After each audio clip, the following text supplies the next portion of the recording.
Hello students, welcome to this video of respiration. This is part 4, breathing mechanism and breathing rate.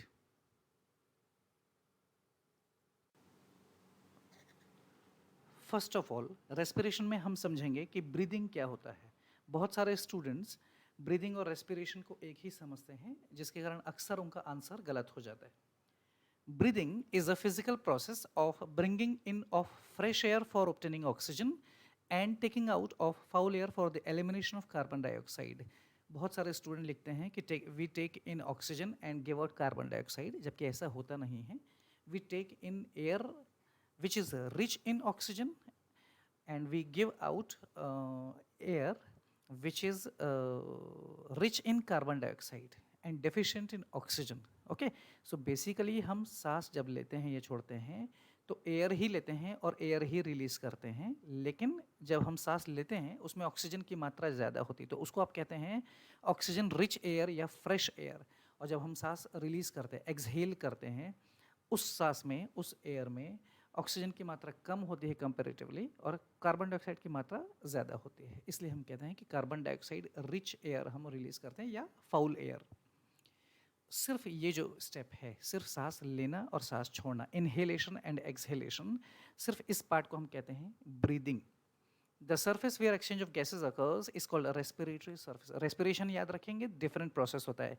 उसमें हमने जो खाना खाया, हमारे बॉडी में जो रेस्पिरेटरी सबस्ट्रेट है वो ऑक्सीडाइज होकर एनर्जी भी रिलीज करता है. ब्रीदिंग में वो नहीं होता है. ब्रीदिंग में सिर्फ ऑक्सीजन आया है और कार्बन डाइऑक्साइड जा रहा है, ये समझिए. अब वो ऑक्सीजन जो अंदर गई, वो अंदर जाने के बाद उसका क्या होता है, जब वो अंदर जाते हैं तो वहाँ पे रेस्पिरेटरी सरफेस पे उनका एक्सचेंज होता है. तो जिस जगह पे होता है उसको हम कहते हैं रेस्पिरेटरी सरफेस. और अलग अलग जीव जंतुओं में वो रेस्पिरेटरी सरफेस अलग अलग हो सकता है. The organ having respiratory surface is known as respiratory organ.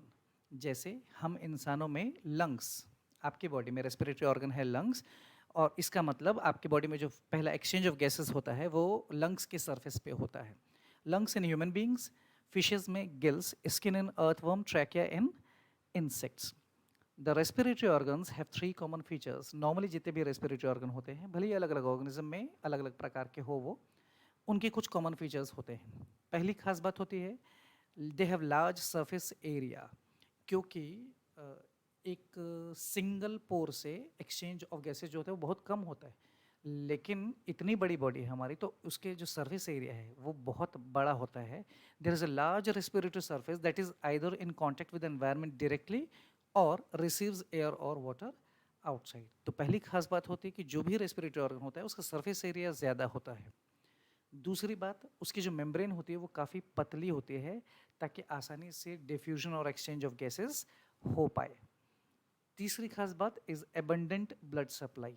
जहाँ पे भी एक्सचेंज ऑफ गैसेस होता है, ये ऑक्सीजन और कार्बन डाइऑक्साइड का, ऑब्वियस सी बात है उसको बॉडी में दूर दूर तक पहुँचाने के लिए ब्लड की मदद से वो पहुँचता है. तो इसका मतलब ब्लड भी एक्सचेंज कर लेगा, इनकी मदद से ऑक्सीजन को लेगा और कार्बन डाइऑक्साइड को रिलीज करने में मदद करता है. दैट मीन्स जहाँ जहाँ पर रेस्पिरेशन होता है या रेस्पिरेटरी सरफेस होते हैं उसके आसपास हमेशा ब्लड सप्लाई ज़्यादा होती है ताकि वो उसको दूसरी जगहों तक कैरी कर पाए. इसके अलावा additional structures are associated with the respiratory organs to help them perform their functions. और भी कई additional structure होते हैं respiratory organs यानी lungs के साथ, ताकि वो अपना काम properly perform कर पाए. For example, diaphragm, muscles, rib cage, nasal chambers, etc. All the organs connected with bringing in of fresh air to the respiratory surface and expulsion of foul air from the body constitutes respiratory system.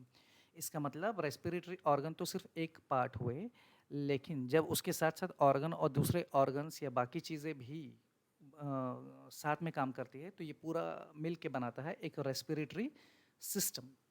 Okay, इस diagram में आप देख भी सकते हैं breathing in का diagram और breathing out का. जब हम सांस अंदर लेते हैं तब हमारे जो लंग्स है वो बड़े हो जाते हैं, फूल जाते हैं और बाहर की तरफ निकलते हैं. और जब लंग्स बाहर की तरफ निकलते हैं, एक चीज़ ये ध्यान रखेंगे, ये डायफ्राम है, इसको कहते हैं डायफ्राम. ये एक मस्क्यूलर फ्लैप जैसा होता है, समझिए, ये पार्टीशन है. हमारी बॉडी में ये डायफ्राम है। इसके बाद इसके नीचे समझिए आप पेट वाला हिस्सा होता है, उसको हम कहते हैं एब्डोमेन। और इसके ऊपर वाला हिस्सा जिसको हम कहते हैं छाती या सीना, इस एरिया को कहते हैं हम थोरैसिक कैविटी। थोरैसिक कैविटी, तो आप समझिए diaphragm is a partition between thoracic cavity and abdomen. तो डायफ्राम के ऊपर लंग्स होते हैं, तो जब हम सांस लेते हैं, और क्योंकि ये मस्कुलर होता है, जब हम सांस लेते हैं तो ये बढ़ता है, और क्योंकि इसको जगह चाहिए तो ये इसको पुश करता है। दैट मीन्स उस समय डायफ्राम नीचे होता है। जब हम सांस लेते हैं तो डायफ्राम नीचे की तरफ दबता है, और जैसे हम सांस छोड़ते हैं तो इसका एरिया कम हो जाता है, और जैसे ये एरिया कम होता है तो डायफ्राम वापस से ऊपर होकर अपनी जगह पे आ जाता है। इसका ये मतलब है कि हम जितने बार सांस लेते हैं उतने बार लंग्स बाहर अंदर होते हैं, और उतने ही बार हमारा डायफ्राम भी ऊपर नीचे होता है। Breathing rate. ब्रीदिंग जैसा कि हमने अभी पढ़ा, it refers to the inhalation and exhalation of air. सिर्फ सांस अंदर लेना और सांस रिलीज करना, इनहेलेशन और एक्सहेलेशन, या इंस्पिरेशन और एक्सपिरेशन भी कहते हैं हम इसको। The breathing rate in a normal person, अगर कोई नॉर्मल व्यक्ति है तो उसकी बॉडी में नॉर्मली 17-18 बार वो 1 मिनट में सांस लेता है, 17 to 18 पर मिनट। दूसरी इंपॉर्टेंट चीज इज टाइडल वॉल्यूम। ये क्या होता है? The volume of air breathed in and out in a single respiration. एक बार में जब आप सांस खींचते हैं और सांस रिलीज करते हैं, यानी एक बार का साइकिल में जितनी वॉल्यूम ऑफ एयर आपके बॉडी में अंदर जाती है वो कहलाती है टाइडल वॉल्यूम, और ये होती है नियरली 500 ml। नियरली 500 ml, इसको हम कहते हैं टाइडल वॉल्यूम, जो एक बार में हम नॉर्मली जब सांस लेते हैं तब जितनी एयर जाती है वो। A healthy person can inhale up to 3 liters of air in one breath। लेकिन अगर आप जोर से सांस लेंगे पूरी ताकत से, नॉर्मली एक्सरसाइज या योगा करते समय जब हम करते हैं इस प्रकार से, तो मैक्सिमम अमाउंट जितना आप अंदर ले सकते हैं एक बार में वो कहलाता है वाइटल कैपेसिटी। याद रखिए, नॉर्मल सांस लेते समय जितनी एयर अंदर जाएगी वो कहलाती है टाइडल वॉल्यूम, जबकि मैक्सिमम जितनी ली जा सकती है वो कहलाती है vital capacity. Some amount of air will remain in the lungs no matter how hard you try to expel it। और हमेशा ही कुछ ना कुछ अमाउंट ऑफ एयर जो है वो हमेशा लंग्स के अंदर छूट ही जाएगी। आप कितनी भी ज़ोर से सांस रिलीज करें या सांस छोड़े, पूरी की पूरी एयर हमेशा बाहर नहीं आती है। कुछ ना कुछ अमाउंट ऑफ एयर जो है वो बॉडी के अंदर रह जाती है, जिसको हम कहते हैं residual air. Mechanism of breathing. Breathing, or the process of taking in fresh air and releasing foul air, can be easily observed because thorax shows alternate expansion and contraction। जैसे कि मैंने आपको बताया, thorax या thoracic cavity, that means हमारी छाती वाला area जहाँ पे लंग्स प्रेजेंट होते हैं हमारे, तो it can be easily seen. जब हम सांस लेते हैं और छोड़ते हैं तो लंग्स जो है अंदर बाहर होते हैं। दैट मीन्स ये एक ऐसा प्रोसेस है जिसको आसानी से देखा भी जा सकता है, विजिबल है। जब हम सांस लेते हैं तो पता चलता है। इट इज़ इनवॉलंटरी दो it can be prevented for a brief period. और ये एक इनवॉलंटरी मूवमेंट होता है, दैट मीन्स आपके कंट्रोल में नहीं होता है। हाँ, कुछ समय के लिए आप इसको रोक सकते हैं सांस, जैसा स्विमिंग करते समय या उस समय प्रैक्टिस करते हैं अक्सर, लेकिन ज़्यादा समय के लिए नहीं। ये एक इनवॉलंटरी प्रोसेस ही होता है।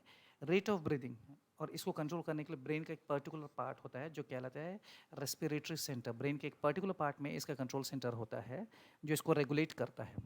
और जब भी हम सांस लेते हैं अंदर तो थोरैक्स यानी हमारे जो लंग्स है वो एक्सपैंड होते हैं, फ्रेश एयर अंदर जाती है। और जब भी हम सांस छोड़ते हैं तो फाउल एयर रिलीज होती है और हमारे जो लंग्स है वो कॉन्ट्रैक्ट होते हैं। देयरफॉर ब्रीदिंग आप समझ सकते हैं कि दो पार्ट्स में होती है, दो स्टेप्स में होती है। फर्स्ट इज इंस्पिरेशन या inhalation and expiration. Now inspiration या इनहेलेशन, इनहेल करना यानी सांस अंदर लेना, इसीलिए विक्स इनहेलर आपने सुना भी होगा। तो इनहेल करना मीन्स सांस अंदर लेना। It is bringing of fresh air into lungs for exchange of gases. यहाँ पे एक्सचेंज ऑफ गैसेस होना है अभी। एक्सचेंज ऑफ गैसेस और जाके अंदर होगा, फिलहाल तो आप सिर्फ सांस ले रहे हैं, अभी एक्सचेंज ऑफ गैसेस हुआ नहीं, वो आगे होता है। While passing through the respiratory tract the incoming air is, तो जब ये जो सांस हम लेते हैं वो रेस्पिरेटरी ट्रैक से गुजरती है अंदर, तब पहली चीज़ is filtered by hair present in the interior part of nasal cavities. हमारे नाक के अंदर नॉस्ट्रल्स होते हैं हमारे, जिनसे हम सांस अंदर लेते हैं, और अंदर में एक खाली जगह होती है जिसको हम कहते हैं नेजल कैविटी। ओके, तो जब हम सांस लेते हैं तो नाक के अंदर के हिस्से में हमारे बहुत छोटे छोटे हेयर्स होते हैं जो इसको फिल्टर करने का काम करता है। तो जो भी हम सांस लेते हैं वो फिल्टर होती है। इसके अलावा cleans of the dust and microbes through the respiratory tract by lysozyme mucus and cilia. इसके अलावा हमारा जो अंदरूनी हिस्सा है नाक का या नेजल कैविटी जो चेम्बर्स है उनमें वो म्यूकस लगा होता है। उनमें म्यूकस एक आप समझिए अंदर के बॉडी पार्ट्स को गीला रखने वाला एंजाइम होता है और जो छोटे मोटे कीड़े मकोड़ों को बैक्टीरिया माइक्रोब्स को वो ख़त्म कर सकता है। तो जब हम सांस लेते हैं तो जितनी भी डस्ट या माइक्रोब्स रहते हैं वो अंदर ही ट्रैप हो जाएंगे और फंस जाएंगे। Air condition with the help of the blood capillaries present below nasal epithelium. इसके अलावा अंदर में ब्लड कैपिलरीज भी होती है। नेजल एपिथेलियम जहाँ पे होता है हमारे सेल के अंदर हमारे नेजल चैम्बर में, वहाँ पे जब सांस वहाँ से गुजरती है तो दूसरा उसका टेम्परेचर भी चेंज हो जाता है और वो एकदम ठंडी हो जाती है। दैट मीन्स जब तक एयर अंदर पहुँचती है वो पूरी तरीके से डस्ट से माइक्रोब से टेम्परेचर से रिफाइंड होके बिल्कुल फिल्टर्ड एयर कंडीशन होके अंदर पहुँचती है। Moisten by the water vapours from wet epithelium, जिसके कारण इसका टेम्परेचर कम हो जाता है। एक्सचेंज ऑफ गैसेस, ये दूसरा पार्ट। अब जो सांस हमने अंदर ली नेजल कैविटी या नोज से, तो वो पार्ट वो सांस अंदर जाती है, अभी एक्सचेंज नहीं हुआ, एक्सचेंज वो अंदर जाके होगा। अब जब वो सांस अंदर जाती है वो आपकी नाक से होते हुए अंदर ट्रैकिया में जाएगी, ट्रैकिया से ब्रोंकाई, आगे पढ़ेंगे हम कैसे होता है वो, और अंदर जाके एल्वियोली। तो एल्वियोली वो पहली जगह होती है जहाँ पे पहली बार एक्सचेंज ऑफ गैसेस होगा। जो ऑक्सीजन आपने सांस में ली वो यहाँ आती है और यहाँ पे कार्बन डाइऑक्साइड के साथ उसकी अदला बदली होती है। एल्वियोली ये मैं आपको दिखा रहा हूँ, ये आप देखेंगे तो ये अंगूर के गुच्छे जैसा कुछ दिखता है और ये जो इसमें एक एक पार्ट्स दिख रहे हैं आपको, ये कहलाते हैं एल्वियोलर सैक। सैक का मीन्स पाउच काइंड ऑफ, खाली जगह अंदर से, तो ये कहलाते हैं एल्वियोलर सैक या एल्वियोली। तो जब हम सांस लेते हैं उसमें ऑक्सीजन ज़्यादा मात्रा में होती है, वो अंदर जाती है और उस सांस में कार्बन डाइऑक्साइड कम होती है। तो ये जो ब्लूइश देख रहे हैं, ब्लू एरो, ये ऑक्सीजन रिच एयर है। एज ए रिजल्ट ऑक्सीजन, और इनके जस्ट बाहर में, एल्वियोल के जस्ट बाहर में मैंने आपको बताया था ब्लड कैपिलरीज होती है जिसमें ब्लड है, तो ब्लड में भी ऑक्सीजन और कार्बन डाइऑक्साइड की मात्रा होती है। लेकिन जब हम सांस लेते हैं तो ऑक्सीजन यहाँ ज़्यादा है, ब्लड में कम है, इसीलिए ऑक्सीजन इनसे निकल के ब्लड में चला जाता है और ब्लड में कार्बन डाइऑक्साइड ज़्यादा होता है, इनमें कम होता है, तो वो अपना कार्बन डाइऑक्साइड इसको दे देता है और बिल्कुल वैसे ही जो ऑक्सीजन जैसे आई थी बिल्कुल वैसे ही कार्बन डाइऑक्साइड बाहर से अंदर से बाहर चली जाती है। तो यहाँ पे पहली बार एक्सचेंज होता है, पहली बार जो एक्सचेंज ऑफ गैसेस होता है ऑक्सीजन और कार्बन डाइऑक्साइड के बीच में, वो एल्वियोली में होता है। नेक्स्ट इज एक्सपिरेशन या एक्सहेलेशन, सांस छोड़ना। इट इज थ्रोइंग आउट और expulsion of foul air from the lungs after exchange of gases. अब जब ये एक्सचेंज ऑफ गैसेस यहाँ पे हो गया तब वो जो कार्बन डाइऑक्साइड रिच वाली एयर है वो यहाँ से चली जाएगी और हम सांस छोड़ देंगे। याद रखेंगे ये जो ऑक्सीजन है वो अभी ब्लड में गई है, ये अभी रेस्पिरेशन नहीं हो गया है, ये अभी एक्सचेंज हुआ है, अभी तो कार्बन डाइऑक्साइड लिया है और ऑक्सीजन दिया है ब्लड को, अब ब्लड उसको आगे लेके जाएगा। ओके, तो यहाँ पे सिर्फ जो पहला एक्सचेंज हुआ ये कहलाता है एक्सपिरेशन।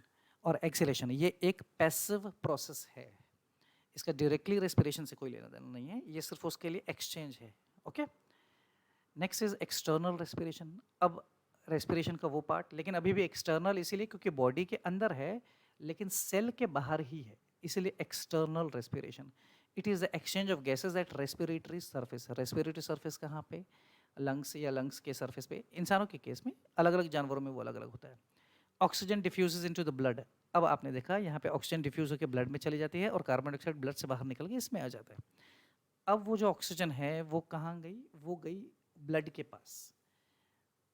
97% ऑफ द ऑक्सीजन, जितनी भी सांस में हमने ऑक्सीजन ली और जितनी इसने एब्जॉर्ब किया उसके 97% ऑक्सीजन जो है वो ब्लड में घुल जाती है। हमारे ब्लड में रेड ब्लड सेल्स होती है और रेड ब्लड सेल्स रेड क्यों होती है, हीमोग्लोबिन के कारण। हीमोग्लोबिन क्या होता है, haemo means related to iron. आपने सुना होगा ज्योग्राफी में आयरन का और होता है हेमेटाइट, तो haem is iron, iron rich protein. Globin का मतलब होता है काइंड ऑफ प्रोटीन, तो haemoglobin is a protein which is rich in iron, ऐसा समझ सकते हैं आप इसको। तो अगर हमारे ब्लड है, ब्लड जो है वो ऑक्सीजन को लेगा और घोल के आगे चला जाएगा, लेकिन ब्लड में जब हीमोग्लोबिन भरपूर मात्रा में रहेगा तभी ऐसा होगा। अगर आपके ब्लड में हीमोग्लोबिन की कमी है तो ऑक्सीजन होते हुए भी वो उसको एब्जॉर्ब नहीं कर पाएगा। ओके, तो यहाँ पे ऑक्सीजन बहुत जल्दी से मिल जाता है ब्लड के हीमोग्लोबिन में और तब ये कहलाता है ऑक्सी हीमोग्लोबिन। Oxy haemoglobin. और जो बचा हुआ ये तो 97% ऑक्सीजन हुआ और जो बचा हुआ 3% है वो प्लाज्मा में घुल जाता है। ब्लड में हमने पढ़ा मतलब रेड ब्लड सेल्स भी होती है जो सॉलिड पार्ट है और प्लाज्मा भी होता है जो लिक्विड पार्ट है। तो लिक्विड पार्ट यानी प्लाज्मा में भी ऑक्सीजन एब्जॉर्ब होती है लेकिन खाली 3%, जबकि मेजॉरिटी 97% ऑफ ऑक्सीजन जो है वो हीमोग्लोबिन के साथ ही कंबाइन होके आगे जाएगी। Next, it is exchange of gases that occurs between blood and tissues। अब एक्सचेंज ऑफ गैसेस फिर से होगा। ब्लड जो है उसने घोल तो लिया, अब वो उसको आगे ले जाके टिश्यूज़ के पास ले जाके फिर से एक्सचेंज होगा। यानी टिश्यूज़ अपना कार्बन डाइऑक्साइड ब्लड को दे देंगे और ब्लड उनको ऑक्सीजन दे देगा। तो ये दूसरा एक्सचेंज हो, पहला एल्वियोली में पढ़ा था हमने, दूसरा एक्सचेंज अब आगे जाके होगा टिश्यूज़ और ब्लड के बीच में। खास बात, ऐसा ब्लड जो ऑक्सीजन लेकर आ रहा है या ऑक्सी हीमोग्लोबिन लेके आ रहा है, ये कहलाता है, हमारी भाषा में ये कहलाता है फ्रेश ब्लड या ऑक्सीजनेटेड ब्लड, ऑक्सीजनेटेड, जिसमें ऑक्सीजन की मात्रा भरपूर होती है। Okay, from lungs the oxygenated blood passes into the heart through pulmonary veins. मैं आपको आगे डायग्राम में बताऊंगी पल्मोनरी होते क्या है। बस आप ये ध्यान रखिए, पूरी बॉडी में हमारे खून बहने के लिए आर्टरीज और वेन्स होते हैं। तो नॉर्मली पूरी बॉडी में आर्टरीज में ऑक्सीजनेटेड ब्लड बहता है और वेन्स में डीऑक्सीजनेटेड। लेकिन सिर्फ हार्ट और लंग्स के बीच में जो नसें होती है वहाँ पे भी आर्टरीज और वेन्स होती है। यानी एक आर्टरीज और वेन्स आप समझिए हार्ट और पूरी बॉडी के बीच में, और एक कनेक्शन होता है हार्ट और लंग्स के बीच में, क्योंकि हम सांस ले रहे हैं तो जो ऑक्सीजन जा रही है वो लंग्स में जा रही है। तो वो ऑक्सीजन हार्ट को चाहिए, वो कहाँ से आता है, उनके बीच में जो कनेक्शन होता है वो कहलाते हैं पल्मोनरी। तो वहाँ पे उल्टा होता है, पूरी बॉडी में आर्टरीज ऑक्सीजनेटेड ब्लड कैरी करती है लेकिन पल्मोनरी आर्टरी अगर हो तो वो डीऑक्सीजनेटेड ब्लड कैरी करती है। जबकि पूरी बॉडी में वेन्स डीऑक्सीजनेटेड ब्लड रखते हैं लेकिन यहाँ पे हार्ट और लंग्स के बीच में जो पल्मोनरी वेन्स होती है वो ऑक्सीजनेटेड ब्लड कैरी करती है। तो पल्मोनरी के जो फंक्शंस होते हैं वो नॉर्मल आर्टरी और वेन्स से अपोजिट होते हैं। जब ब्लड आता है वो ऑक्सीजन लेकर आता है लंग से, it reaches the left part of the heart which pumps the same to the whole body. वो हार्ट के लेफ्ट पार्ट में ब्लड लेकर आता है ये वाला, और फिर ब्लड को हार्ट पंप करता है और पूरी बॉडी में भेज देता है। In body tissues oxygen separates. अब जब बॉडी टिश्यूज के पास पहुंचेगा वहां पे जाके फिर से ब्लड से ऑक्सीजन सेपरेट हो जाएगा हीमोग्लोबिन को छोड़ के और सेल्स में चला जाएगा, यानी टिश्यूज की मदद, क्योंकि टिश्यूज कंपोज ऑफ सेल्स। तो वहां पे फिर से एक्सचेंज होगा। अब जो ब्लड रहेगा वो उसमें जिसमें ऑक्सी हीमोग्लोबिन था तो वहां पे ऑक्सी हीमोग्लोबिन में से ऑक्सीजन अलग हो जाता है और सेल्स में चला जाता है और टिश्यू फ्लूइड में से कार्बन डाइऑक्साइड निकल के ब्लड में आ जाता है। और अब वो ऑक्सीजन कहाँ जाएगा, उन सेल्स के अंदर। और वो जो एक्चुअल रिएक्शन जो होता है रेस्पिरेशन का वो सेल्स के अंदर होता है। अब फाइनली वो ऑक्सीजन सेल के अंदर पहुंचा है जहां पे जाकर वो ऑक्सीडेटिव ब्रेकडाउन करेगा रेस्पिरेटरी सबस्ट्रेट का। रेस्पिरेटरी सबस्ट्रेट ही नहीं, ग्लूकोज। ग्लूकोज कहाँ पे होता है, वो सेल के अंदर, समझिए सेल के अंदर साइटोप्लाज्म, साइटोप्लाज्म के अंदर माइटोकॉन्ड्रिया। वहाँ पे वो रेस्पिरेटरी सबस्ट्रेट मौजूद था जिसको जाके ऑक्सीजन अब ऑक्सीडेशन होगा उसके साथ और एनर्जी रिलीज होगी। यानी आप जो नॉर्मल रिएक्शन समझते हैं रेस्पिरेशन का वो एक्चुअली सेल के अंदर होता है। तो बाहर में जब पहली बार एक्सचेंज होता है ना, हम उसको कहते हैं external respiration, then internal respiration, then main वाला जो होता है उसको हम कहते हैं cellular respiration. Okay, the carbon dioxide is produced in this process. और इस प्रोसेस में ऑक्सीजन यूज हो जाती है और कार्बन डाइऑक्साइड रिलीज होता है। वापस से बिल्कुल वही प्रोसीजर उल्टा, एक्स्ट्रा कार्बन डाइऑक्साइड होती है तो फिर से जब ऑक्सीजन आई, आप देखिए बाहर से ऑक्सीजन आई पहले एल्वियोली, एल्वियोली से ब्लड वेसल्स, ब्लड वेसल से टिश्यूज सेल्स के अंदर, और अब उल्टा जब कार्बन डाइऑक्साइड रिलीज करते हैं तो सेल से बाहर टिश्यूज में, टिश्यू से ब्लड में, ब्लड से वापस एल्वियोली में और फिर सांस छोड़ते हुए बाहर। Okay, in blood 23% of the carbon dioxide combines with haemoglobin to form कार्बामिनोहीमोग्लोबिन।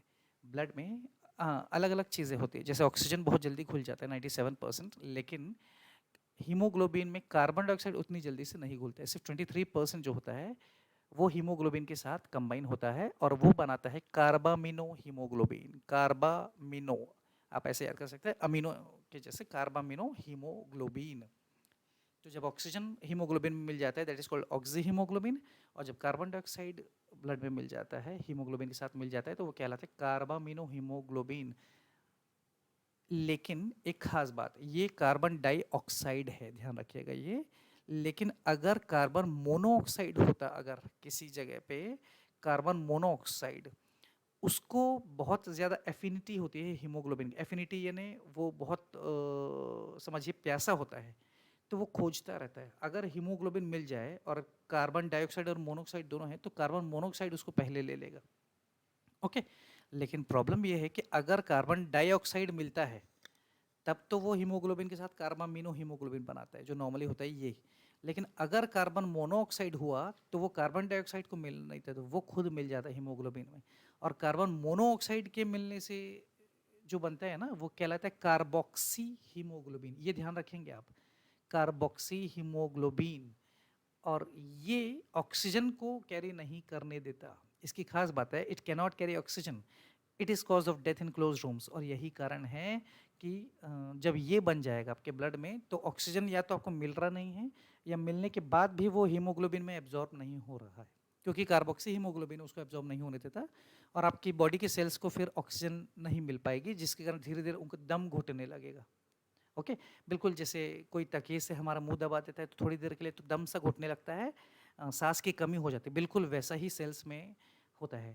अक्सर it is the cause of death in close room. अक्सर कोई जब बहुत देर तक या बहुत समय तक किसी कमरे में बंद हो जाए अचानक से, या वहाँ पे धुआं हो या कोई चीज़ जल रही हो और वो सब तरफ से रूम पैक हो, तो अक्सर वहाँ पे वो कार्बन मोनोऑक्साइड बनता है। और कार्बन मोनोऑक्साइड जब हमारे बॉडी के हीमोग्लोबिन के साथ मिल जाता है तो कार्बोक्सी हीमोग्लोबिन बनाता है, और जिसके कारण हमें घुटन महसूस होती है और समटाइम्स इसमें जान भी जा सकती है। Cell respiration, it is the actual biochemical process. ये असली रेस्पिरेशन है, मैंने कहा था ना आपसे, सेल के अंदर जो होता है it is a actual biochemical process है। एंजाइमेटिक ब्रेकडाउन ऑफ, एंजाइमेटिक मतलब एंजाइम्स की मदद से ब्रेकडाउन होता है, यानी रेस्पिरेटरी सबस्ट्रेट यानी ग्लूकोज, जब वो टूटता है बॉडी के सेल्स के अंदर। और इस प्रोसेस में एनर्जी इज लिबरेटेड, इसमें एनर्जी रिलीज होती है। ये जो रेस्पिरेशन है सेल्यूलर रेस्पिरेशन, हालांकि ये दो प्रकार का हो सकता है, एरोबिक और एनएरोबिक। इस चैप्टर का बहुत इंपॉर्टेंट पार्ट है वो aerobic respiration and anaerobic respiration.